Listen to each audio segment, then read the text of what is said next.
On today's episode, we're going through mock trades. We have some trade scenarios that we're going to pitch out to each other, and we're going to talk about buying or selling. The Cincinnati Bengals should trade up for an offensive lineman to protect Joe Burrow. We're going to talk about that and more coming up next.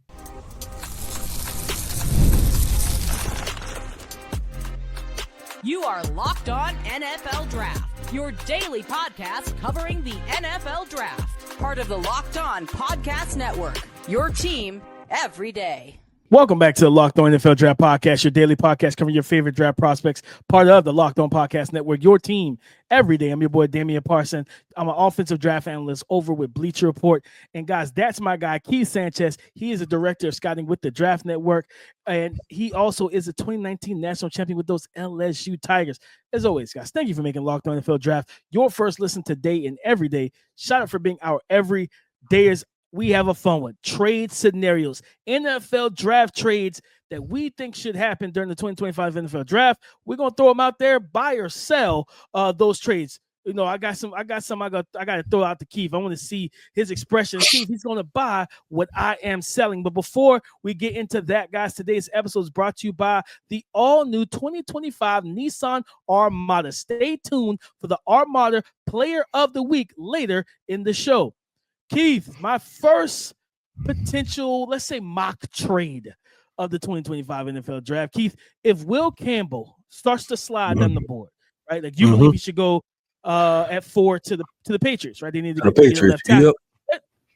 Let's say he starts slipping down into the early teens. I think a team that has been connected to LSU twice so far in the past 7 years, the Cincinnati Bengals should move up. I think the Cincinnati Bengals should move up from what they have, pick 17, I think they have, pick 17 or 18.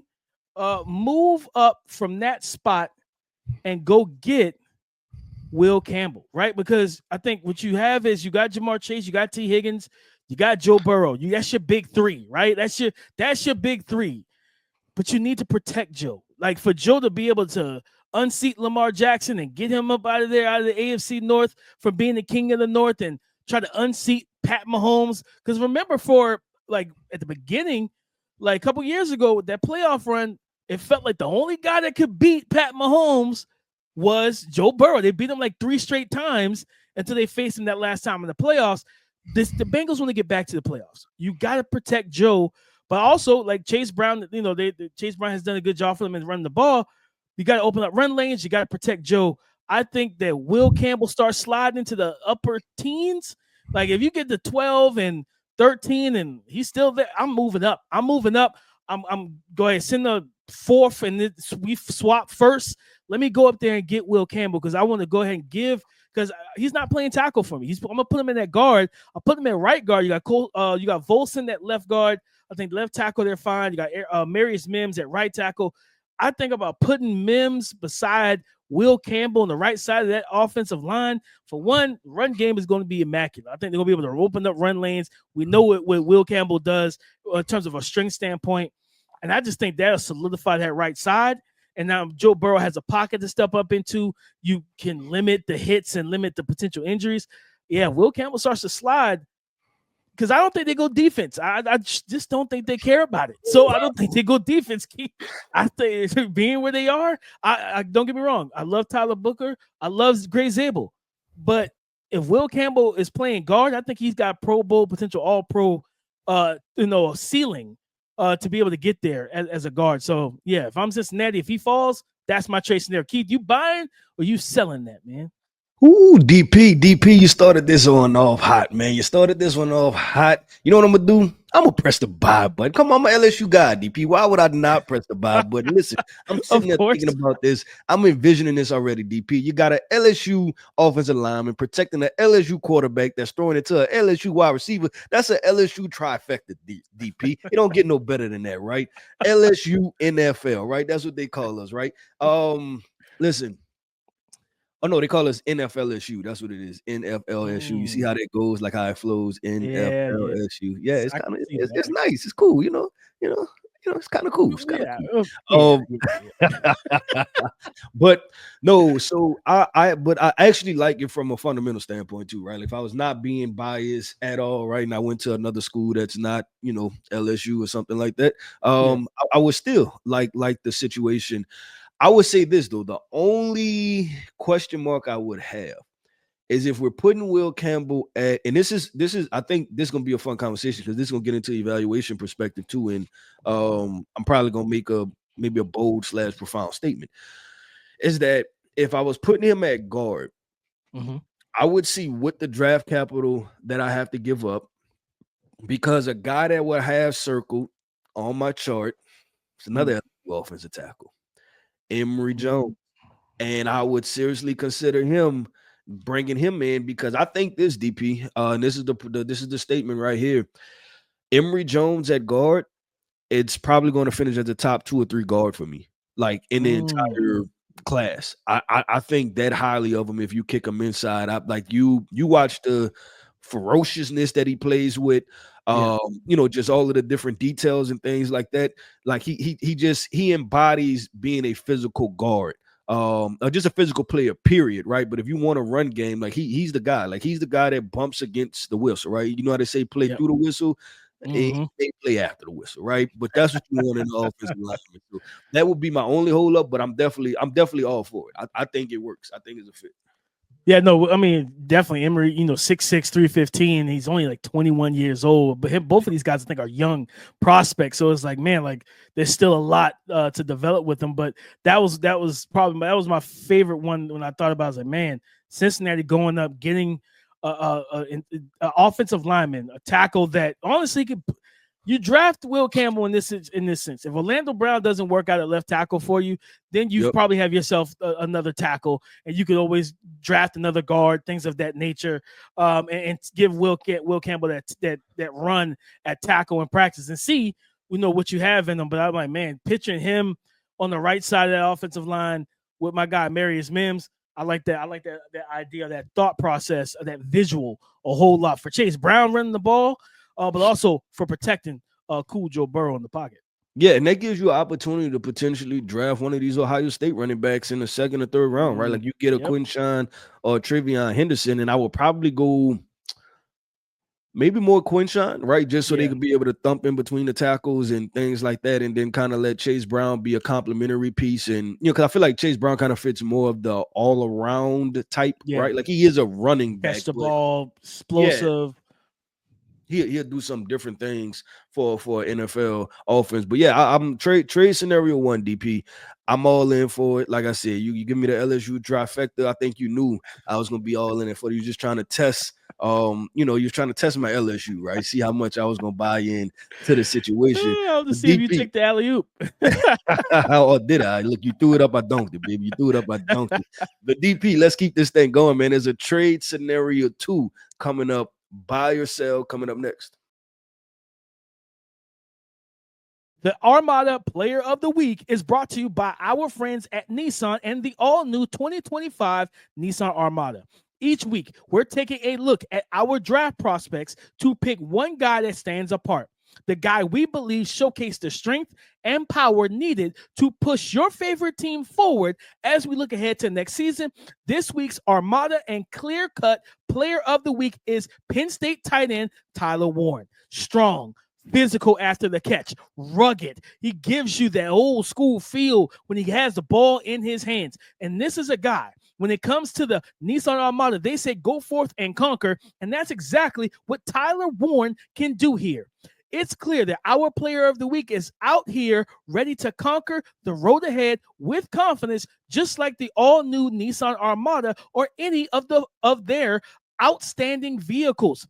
Take the Nissan Armada, Rogue, or Pathfinder and go find your next big adventure. Shop NissanUSA.com.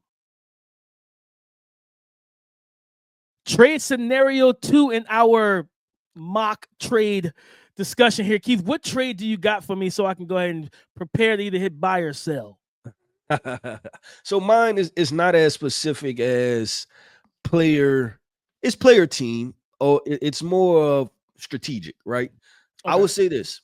How would you feel about if I'm the Dallas Cowboys, if you're the Dallas Cowboys, and you're sitting there at pick 12, and Ashton Jeanty is on the board, do you think that the Cowboys should take Ashton Jeanty or trade down into the 20s and draft Omarion Hampton? Okay. So yeah, that's a good one. That's a good one. I would say I would be in the sense of stick and pick, I would be selling that. I would trade down to get Hampton. I would trade down, get the other assets because I feel like I can get an extra. I think it should be in a 2 to 3 type range, right? Somewhere in there. You should get a second. So you can get like an extra second, a third, like another day 2 pick, right? And this is a team that has a couple different needs, right? So for me, it's like I'm selling, sticking and picking and taking Jeanty. I love Jeanty. You know, he's my RB1, and I think either one of these guys will help elevate this offense. But if I can get an extra day 2 pick, I think Daniel Jeremiah said it best. This is a starter draft. This isn't a draft you're gonna get off of projection. We're not projecting a bunch of Hall of Famers out of this class, but we're projecting you can get yourself 2 to 3 really good starters that can help your team early on in their careers. And I think that's how you should view this class. And I think day 2 is where you get the best value of this class, right? You get a lot of this receiver, running back, tight end, O-line, edge, interior D-line, corner, like I think all of the value is between rounds 2 and 3. So if I'm Dallas, I trade down. Maybe a Denver Broncos want to get antsy and say, you know what? We know we have in Bo Nix. We let Javonte Williams go, and he's in Dallas right now on the 1-year deal. Maybe you go. Maybe you let you trade up, and maybe you go get aggressive, and you get Ashton Jeanty and give Sean Payton his Alvin Kamara type of running back, right? Where the contact balance, the patience, the footwork, that is very similar skill sets and what they do well. I just think that, Kamara is a much better receiver because you could literally run more routes with him than you will with Jeanty. But I think, like if you can get a Denver to trade up or somebody to want to come up and get Jeanty, 100%. You trade down, you get Hampton in the 20s, and you get an extra second. Now you can go interior D-line. You can grab one of these interior offensive linemen. I know that, you talked a lot of Dallas fans and even content creators, whoever.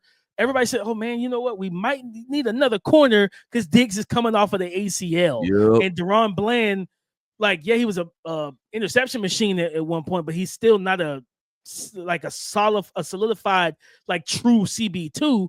You can go ahead and get you that corner. Siobhan Revel, I think they just had him in for a visit. If he fell to day 2, you go ahead and get Siobhan Revel or Benjamin Morrison, and you I got Hampton in the first round. I got 2 second-round picks where I can go D-line, like an interior defensive lineman or a linebacker if you wanted to do that and let Micah just play full-time edge, and then get me a corner.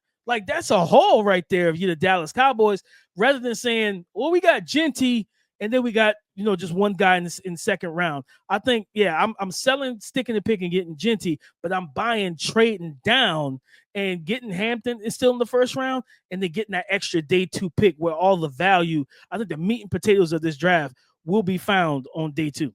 Yeah, I think so too. And as I've been doing, just as the mock draft machine came back out, right? So I've been messing around with that DP, the mock draft machine at the Draft Network. And every time I pick, it's right outside of the first round. You're like, is this possible? Right? Because you get you get a good player, right? Like Emeka Egbuka is sitting at the top of the second round.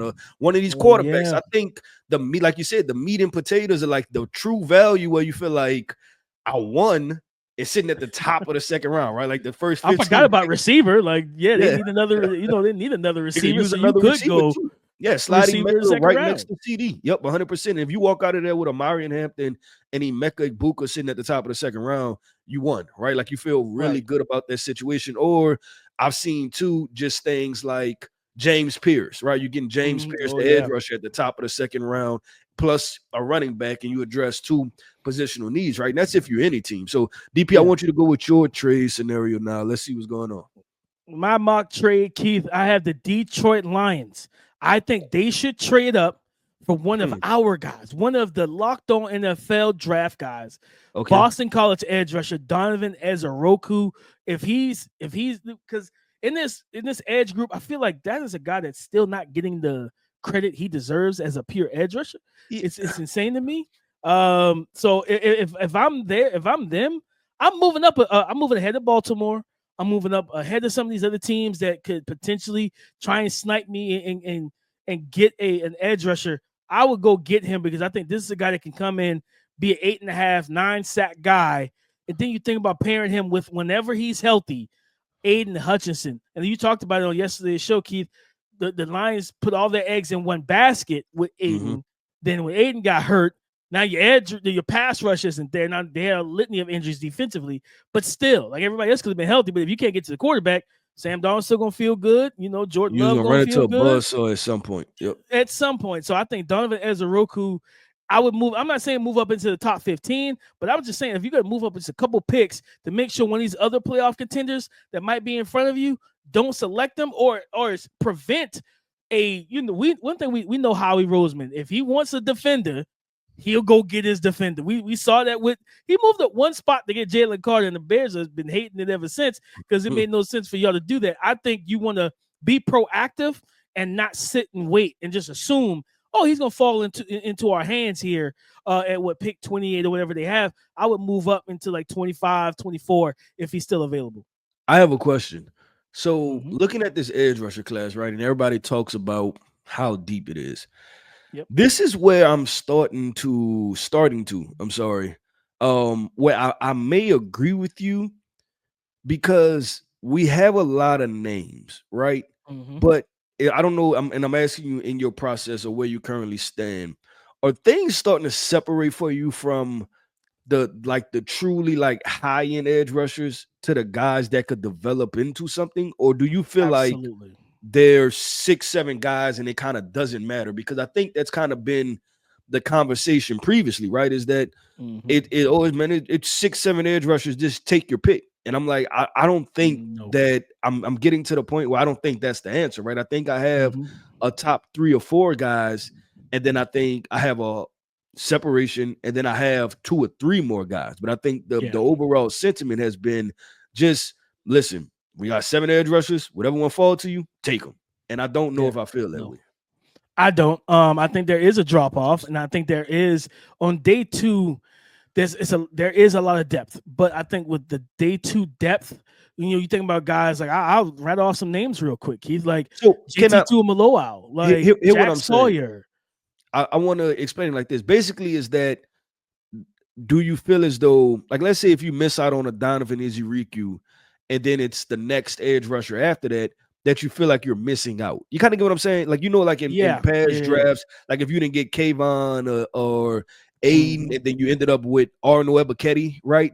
Like you like, man, I didn't get one of the premier guys, but this draft kind of has been a sentiment. It's like, oh man, if you don't get if you don't get Abdul Carter, it's okay, get James Pierce. If you don't get James Pierce, it's okay, get this guy. Like, so from that context, do you feel like there's a separation?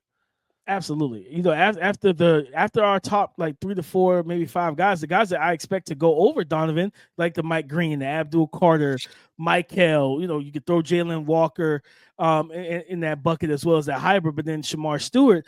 I think that's, for me, it's like when Donovan Ezeiruaku's falling on the board and I'm, and I'm the Detroit Lions, I'm looking at the board, I'm like, okay, there's a drop off after him. Like, yes, JT Tuimoloau, talented, physical attributes, but pass rush process is lacking. Like, he's been a speed to power guy his entire career at Ohio State. You don't see a lot of spins and double hand swipes and counters. You just see bull rush. And it's like, yeah, that's not going to get it done in the NFL. Like, you got to have more to your bag, right? Like, you rushed against Christian Darrisaw healthy. You're not just bowing through Christian Darrisaw. You got to give him things to think about. Donovan Ezeiruaku gives guys things to think about, and he has a high motor. He kind of fits that kneecap biting mentality that is the Detroit Lions as well as Dan Campbell. No, I think to your point, Keith, yes, I think there is a drop-off, and I'd rather be aggressive, go get that guy that I believe can eventually in his career. I think we both probably feel like if there's one rusher that could potentially be a 10-sack guy or close to 10-sack guy a year, I think it's Donovan Ezeiruaku. And if you can get that in the mid-20s and just trade up to get him to make sure, hey, I'm not trusting that JT and Jack Sawyer and like the only other guy like that you would like after Donovan Ezeiruaku, right? You think about James Pierce because the people talk about the character concerns or the immaturity. Then you got Nick Scourton from Texas A&M, and then Princely Umanmielen. That like to fit that what they need, and I'm like, I don't want to do that. I want to go get Donovan Ezeiruaku. So Keith, you buying or selling that the Detroit Lions should trade up for Donovan Ezeiruaku? I'm buying it, DP. I'm buying it for all the reasons we outlaid. And that's why I asked the question, too, is because I think that instead of sitting pat, if you got a guy, right, especially if you're the Lions, go get him, right? All of those guys all of those teams sitting at the back end of the draft, and there's a guy that you identified that you think is going to tip the scale for you winning a Super Bowl, those margins going to happen. And guess what you do in April is going to pay off in January, point blank, period. So you better make sure that you get it right and be fully convicted in what you're doing and not just sitting back and letting it fall to you. Stay in attack mode. Go get it. Like, finish the deal. Build the best team that you possibly can and be competitive. You have to face those Chiefs or those Eagles once again. But DP, let's wrap this thing up with trade scenario 3, right? What propositions do we have? We're going to talk about this coming up next.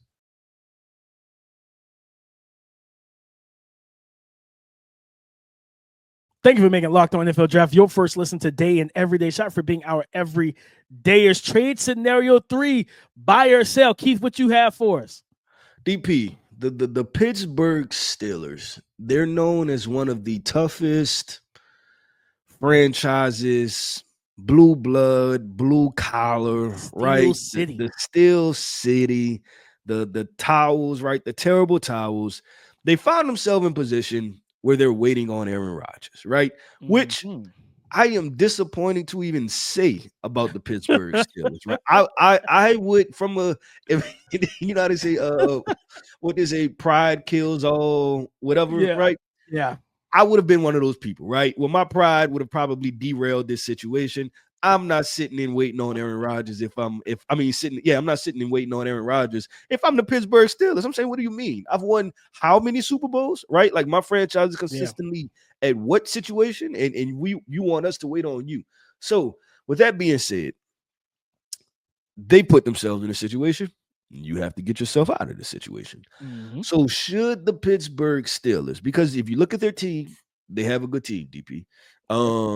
They signed DK, traded for DK Metcalf, right? They have George Pickens. Hopefully they could get a healthy Robert Wilson. Calvin Austin flashed in certain moments. Pat Freiermuth. They have to fix the running back situation, but defensively they got dudes. They got Joey Porter Jr. They have Patrick Queen. They have Peyton Wilson. They have Cam Hayward. They have TJ Watt. They have our guy on the other side. One of my favorite players too. I don't know why I'm blanking on his name. The other Alex Highsmith? Yeah, Highsmith. I kept wanting to say Smith, but it was Highsmith. So they have a loaded roster, right? Are they a team that say, you know what? Let's just spend all the draft capital to move up and go get our guy at quarterback, to move up potentially with the Cleveland Browns to pick number 2 and say, we want our guy. And I'm talking about emptying the tank, right? 3 first rounders, a couple second rounders, and just saying, you know what, we're going to get our guy. We believe it's Shedeur Sanders. It's Shedeur Sanders. If the Tennessee Titans don't want Cam Ward, we'll take him too. But is it time for them to go and move up, or do they stand pat and wait on Aaron Rodgers to give them one question mark of a year? The question mark is 100% true, because you have no idea what you're going to get out of Aaron Rodgers. Man, moving up from 21 to 2. It's going to cost. That's what I'm saying. It's going to cost. But I outlined that you put yourself in position where you have no other outs. It's you and Mason Rudolph next year. Jesus Christ. They put themselves in a very, very compromising predicament. I'm a sell. I'm a sell because I want to have the draft capital for the future. Okay. I'm gonna roll with Aaron Rodgers. I'm gonna roll with Aaron Rodgers. The mushrooms. Okay, so the problem is this. Are you sure he's coming? I think he is. I think he's coming. You just like the people at Pittsburgh. You're like, I think he's coming. I think he's coming. I think he's on the way. So I'm gonna roll with Aaron Rodgers, right? I'm gonna roll with Aaron Rodgers, and then I'm gonna be honest, like, because I mean they've been a team that's been tied to Jackson Dart, Will Howard. Yeah, I'm not gonna lie. I'm gonna just roll with Aaron Rodgers. I'm not drafting either one of those guys. I'm rolling with Aaron Rodgers, and I'm gonna wait because I do like I've already started kind of prepping after the 2026 mock draft for Bleacher Report right after the draft. So I've already started kind of prepping, looking at the QB class for next year. Taylor Green from Arkansas, Cade, potentially Arch Manning, our boy Gus Nussmeier, and what he can do with the ball in his hands. Like there's legitimate like quarterback talent. I'd be like, listen, where would Jackson Dart and Will Howard be in that class off of just the strength of like their skill set, stuff like that? I'm like, there's probably some guys I would probably take over both of them. So I would just wait. I'll get Rodgers, roll with it. I don't know if Mason Rudolph is still on the team or if he's a free agent. If he is, bring him back. Like you, whatever. I need him to be the backup just in case Rodgers is not. We got a guy that knows the scheme, and I'm gonna just roll with it, man. I'm gonna sell trading the farm up there to get a quarterback because that's a steep climb. That's like the Browns, and then that's a division rival. They're gonna try to up the ante. Like, I want 4 first. I want another second. Like they want you to give them everything because they know by them trading down that far and you trading up and them taking as much draft assets, they weaken your ability to improve your team with cost-efficient contracts. I say I'm gonna sell it. It's not a terrible idea if you can not have to trade up everything, but we know like they got the whole calculator and the draft chart of how many points and picks it'll take to move 21 to 2. Yeah, buddy, you about to give up your whole franchise for that one. Well, listen. The reason I bring that up is because they just put themselves in a difficult situation. Yeah, no, right? they're in probably a lose situation. Yeah, and even because I think you made a good point with the 2026 quarterback class, right? If it's talented, I haven't got eyes on it yet. But the problem is with the Steelers is that they're still going to win 11 games. Yeah, they're not going to lose enough games. Yeah, they're gonna be picking that pick 21 again next year. Like they're literally next year. Then do that same exact thing. You know what? If you do that again, if you bring Aaron Rodgers in and you're drafted 21 again, go ahead and trade up everything. I don't care. Just trade everything at that point. Like, you know what I mean? Like it's just like, all right, fine, it's whatever. Keith, I'm gonna throw one last one out there to you. Excuse me. For me, it's not a prospect fit though. It's a team that just needs to improve the position. The Los Angeles Rams on day 2 trade that now. Let me preface this. They have the 26th pick in the first round. They have They have 2 thirds, 90 and 101. They have a 4th, 127, and they have like 5 6-round picks. Right.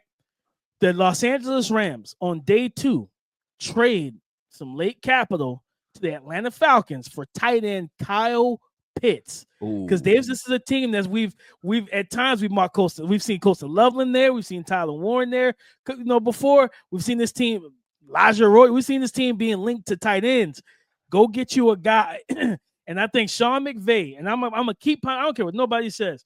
Kyle Pitts has been a product of terrible QB play.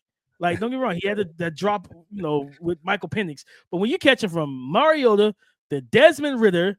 Like, that is terrible. Then you get hurt, like a serious knee injury. I think, if I'm the Rams, I buy low because this is a buy low, low risk, high reward hit. I say you go ahead and move one of those. I don't give it's a 4th. Send that 4th, to the Falcons, or that 4th and the 6th. Send it to the Falcons or whatever you got to do.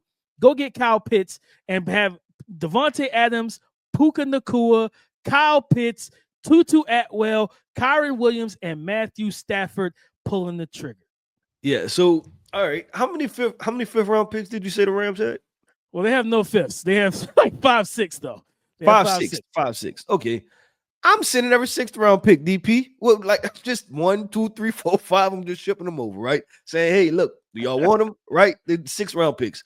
Yeah, I'm definitely doing that, right? Because like you said, it's the buy low. Buy low, right? And you potentially get a lot of return on this situation. Because if Kyle Pitts is any semblance of what he was, then you have Devontae, or what we thought he was going to be coming out of Florida, right? Like if he's baseline, like not even the All-Pro, but if he's the Pro Bowl, Pro Bowl, prime yeah. NFL starter, Jonnu Smith, anything, right? Any semblance of anything. 800 yards. Yeah. If he's that, then you have Devontae Adams, you have Puka Nacua, you have Kyle Pitts, right? And I think they still have Tyler Higbee, I believe. They do. And they still have Tyler Higbee, right? So you think of all the things 12. that Sean McVay can do with that offense. So 100%, I'm sending them all. Y'all want them? Take them, right? 5, 6 round picks, take them. 5 plus 5 plus 5 plus 5. I'm just adding them up. I'm just sending them. We'll figure it out after. And then we talking about Les Snead, right? Les Snead, he slings first round picks like they nothing, right? Wait, what? I need Jalen Ramsey. Man. I'll go get him. Bobby Wagner, I'll go get him, right? So I'm definitely doing it if I'm channeling my inner Les Snead. But DP, that wraps up another episode, man, of the Locked On NFL Draft Podcast. I want to end this podcast off by saying shout out to our everydayers. Thank you for tapping in with us each and every single day. Every listen is greatly appreciated here over at Locked On NFL Draft. I am Keith Sanchez. You can find me on X at The Talent Code. That right there is my guy, my co-host, Mr. Damian Parson. You can find him on X at DP_NFL. And like we like to say, man, y'all gonna talk to us because we like to talk back. Go subscribe and follow for free on YouTube, wherever you listen to podcasts, to get the latest episode as soon as it is available. Thank you for making Locked On NFL Draft your first listen today and every day. Shout out for being our everydayers. Come and join the conversation again tomorrow on the Locked On Podcast Network, your team every day.